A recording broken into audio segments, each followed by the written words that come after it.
Hey, what's up? This is Chosen, and in this video, I'm going to be doing an advanced endgame Fire Knight guide showing you the mechanics of kind of speed farming the Fire Knight and how my 90-second Fire Knight 20 team is kind of set up. So let's get into it.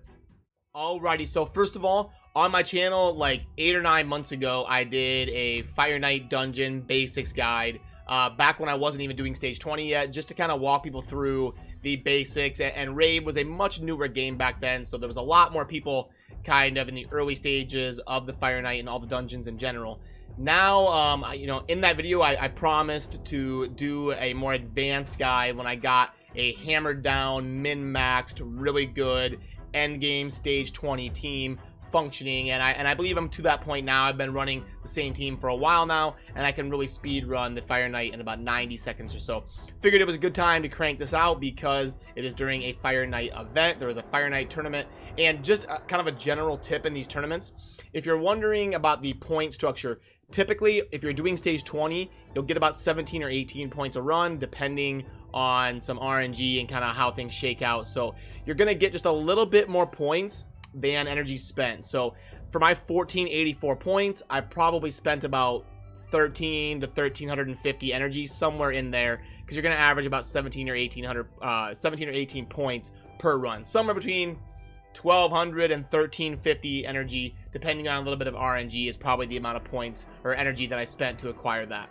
Now, moving into the actual dungeon itself, so the Fire Knight 20 is going to be a Force Affinity dungeon. Now, this means it can be pretty tough because a lot of people out there are going to be strongest in the Magic Affinity. So with this being Force, it means probably the bulk of your strength is going to be weak in this stage. So the Fire Knight 20 is very tough for a lot of, you know, mid-game players to get to a point where they're able to speed farm it. It also requires probably the toughest mechanic in the game to acquire, which is counterattack. And not only counterattack, but ally-wide counterattack. There's really only 3 endgame options. That'd be Skull Crusher, the epic from the Ogre and Tribes, or Valkyrie, the legendary from the Barbarians, or Martyr, the legendary from Sacred Order. So it's very, very tough to get one of these endgame champions for counterattack. But those champions aren't even really in the meta in terms of speed farming it. And when you see my team, I'll kind of show you that. So we've got Zavia. She's just there to nuke poisons, do a bunch of damage, high crit damage, and hit really hard, and detonate poisons to do big chunk damage on the boss. The Allure is there to stop the Fire Knight from getting his shield back so that we can keep that down and just keep pummeling him without him bringing up a shield, hitting my team, and then having to go through the whole process of hitting it 10 times again.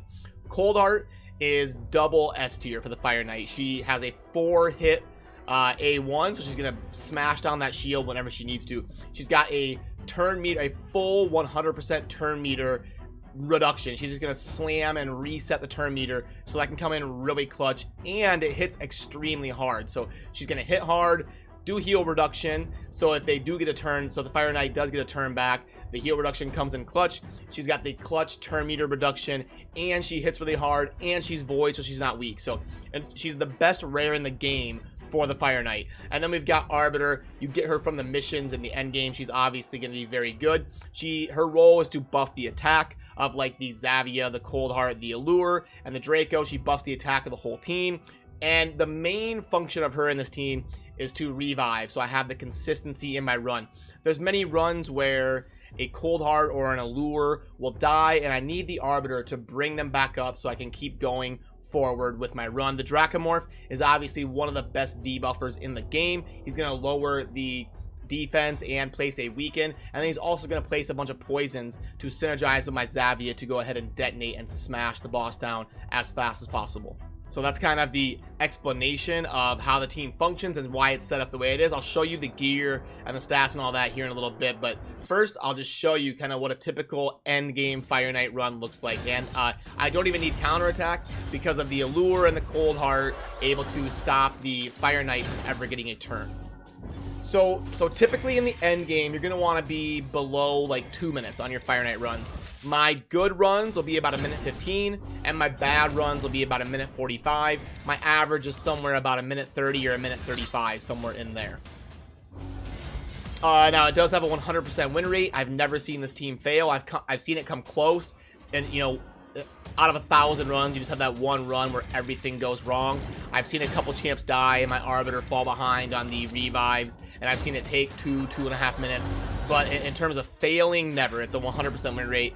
I've probably witnessed it myself almost 1,000 times, and I've never seen it fail. So, yeah, I typically get to the Fire Knight in under a minute, like 45 to 55 seconds, somewhere in there. And then just depending on a little bit of RNG and how the abilities land, we're typically between a minute 15 and a minute 45. So now you can see the Allure right there. She lowers the turn meter. It's going to help me prevent the Fire Knight from getting his shield back. And there she goes again. She's actually having a little bit of bad luck. There's the Xavia detonate. Look at that chunk of HP that goes away. There's the Allure, and then the Cold Heart. Boom, we've got a minute 19. That's a pretty standard run. Like I said, it's typically between a minute 15 and a minute 35.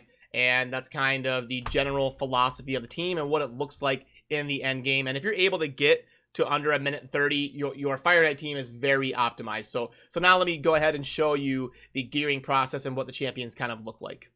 So we'll back out of this, and first we'll go over the Arbiter. Now, Arbiter is an interesting one because I have to simultaneously build her to be very good in the arena because she's a champion that I use for the arena. I might as well pull up the stats here while I'm talking. I want her to be very good in the arena and give me some flexibility there, so I obviously have to build her with crazy speed, 300 plus. If you're looking for an Arbiter to be endgame viable in the arena, 300 is basically a minimum. Even if you get up to 320, you're going to run into Arbiters that go before you. If you can get up to like 328 or so, that's when you can start kind of 90-something% of the time feel like you're going to go first. But with me at 305, I run into Arbiters all the time that go before mine. But I'm not willing to sacrifice all of her stats and make her just an arena hero because I do want to use her in the Fire Knight and some other scenarios as well to have a more generally useful Arbiter. And the fact that I can be in Gold 4 with her at 305 speed, I'm totally cool with that. I have a 99.9% win rate in Gold 4, so we're good to go. But typically, the Arbiter that I have built, you can see the stats here, obviously max speed, like I said, and then my best blend of defense and HP just to make sure she has good sustain, and then whatever crit rate and accuracy I can get on her besides that is just going to be gravy and piled on there. So she's obviously going to go first in the rotation and really help keep the turn meters boosting and get a bunch of turns so that she can have her revive coming in clutch and all of that. She does also have the multi-hit A1, which comes in handy for the Fire Knight. Then next in the rotation is going to be the Dracomorph. Now I'll pull up the stats here. Dracomorph is kind of similar to Arbiter. I have to build him to be very good in the clan boss.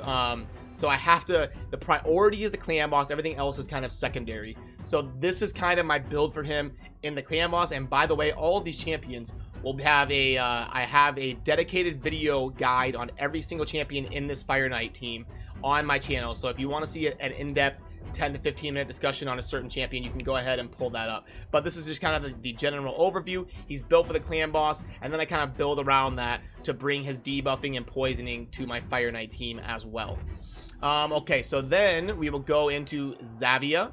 Well, no, Allure is actually second in the rotation, even before the Dracomorph, but I forget about her because her value kind of stands on her own. Obviously, we're going to build her with max speed, and she's going to go right behind that Arbiter. So she's kind of squeezed in between the Dracomorph and the Arbiter. I forget about her because her value is kind of separate. So we want her to go a ton to lower turn meters, and her having 220, 230, 240 speed is paramount, especially when you get to the end game of the Fire Knight, so you can slam that shield as often as possible to reduce that turn meter so the Fire Knight is never going to go again. Allure is admittedly tough to gear because you need good accuracy, 100% crit rate, and insane speed plus sustain so that she isn't constantly falling over. So Allure does have a very gear intense champion, but if you can get her into that end game gear setup, she is very worth it. Then we get into Xavia. Xavia's right here. And I put the shield plus crew on her. The shield is actually pretty important for her in my Fire Knight scheme because it's gonna make my Allure and my Cold Heart die a lot less. And I found that putting her in the shield puts my average runtime, saves me about 5 to 10 seconds on my average clear time, just because every time one of them dies, it really slows down my run. So I'm able to save somewhere between 5 and 10 seconds on my average clear time just from adding the shield set to her gear here to buff the to give the Cold Heart and the Allure a little bit more sustain. And then obviously I want her to hit hard, so I give her the Cruel set to ignore defense and buff her attack. She's gonna need good accuracy, and she's another tough one to gear because she needs good accuracy, 100% crit rate, good crit damage. Ideally I would like to have this be over 200, but it was really tough for me to get her in the shield set and satisfy this. It is possible, but that's something I'm still kind of working on, is to get this over 200 without sacrificing the 4600 attack and the shield set and the good speed and all of that. So to get these runs perfectly optimized, even me, I'm still running into situations where I have things I still want to work on and get better pieces for. But that's kind of a look at the Xavia and why she is built how she is. And then the last one is the Cold Heart. So this is my Cold Heart, and I can get a lot more crit damage on the Cold Heart because she only needs the 70% crit rate because of her Heart Seeker getting the 30% inherent extra chance buff to crit rate. So I'm able to really slam and get over 300% crit damage on her. And besides that, you definitely want her accuracy to be over 200 to land the Terminator Reduct on the level 20 Fire Knight.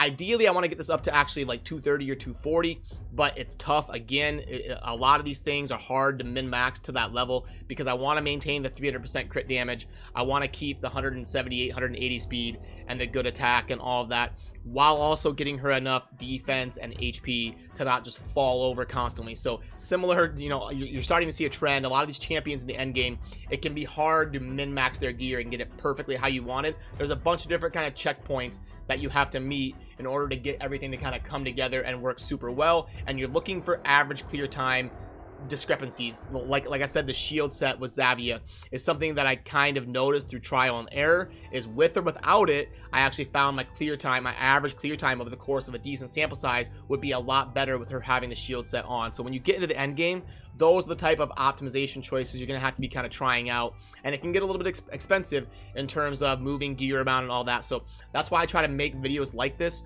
where I walk you through the thought process of an end game team. And as I show you my team again here and just kind of explain the end night, or the Fire Knight end game, I should also talk about the sets here before I dive into that, before I forget. So the main value of the Fire Knight dungeon is going to be shield, crit damage, stun, and savage. That's going to be kind of mainly what you're looking for. Immunity has some niche value in the arena for sure, and I guess maybe some dungeons that you're trying to really avoid debuffs on, but it's mainly for like high tier arena is where immunity is going to come into play.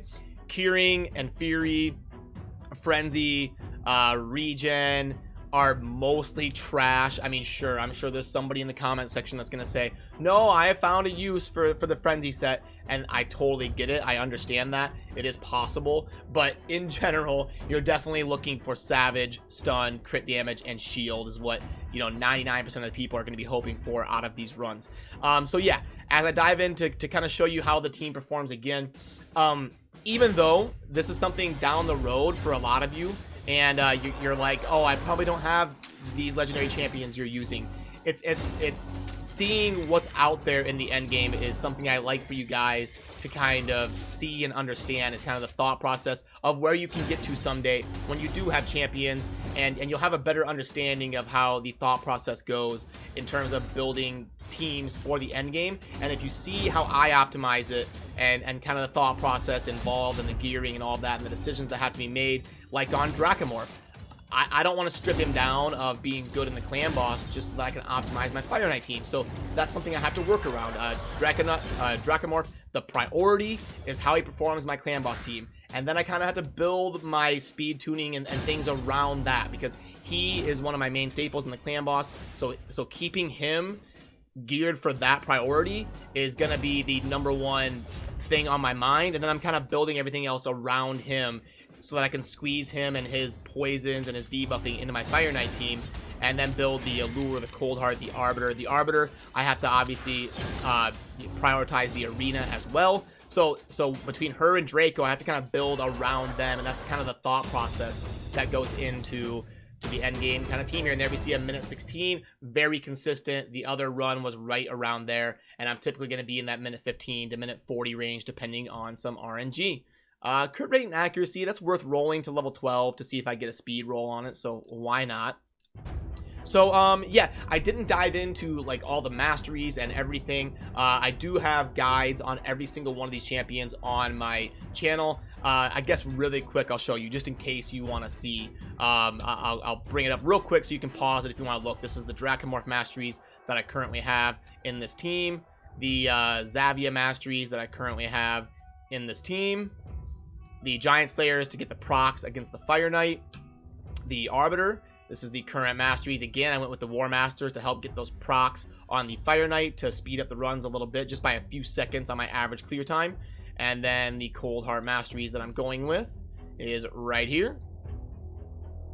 And the Allure. So yeah, the Allure, and this is the masteries that I have on the Allure. So you can go ahead, if you're really, you know, gung-ho on seeing those masteries, you can pause it while I've got the screen pulled up and see that there. But I do, like I said, I've got guides for every single champion used in this video. I've got a dedicated video on them, like a 15-minute video discussing them. So we got to keep our sparring pit going, even if we're live. And yeah, that kind of does it. Just wanted to do a video where because I promised it down, back in the day when I did my, you know, beginner's guide to the Fire Knight. I promised that someday when I have an optimized team, I will do a video, show you the thought process, show you exactly how it works, and do a deep dive explaining it and walking through the mechanics of it and the design of it and why everything is how it is. So yeah, if you have any questions, drop it down in the comments and I'll do my best to help you out. And as always, thank you for watching.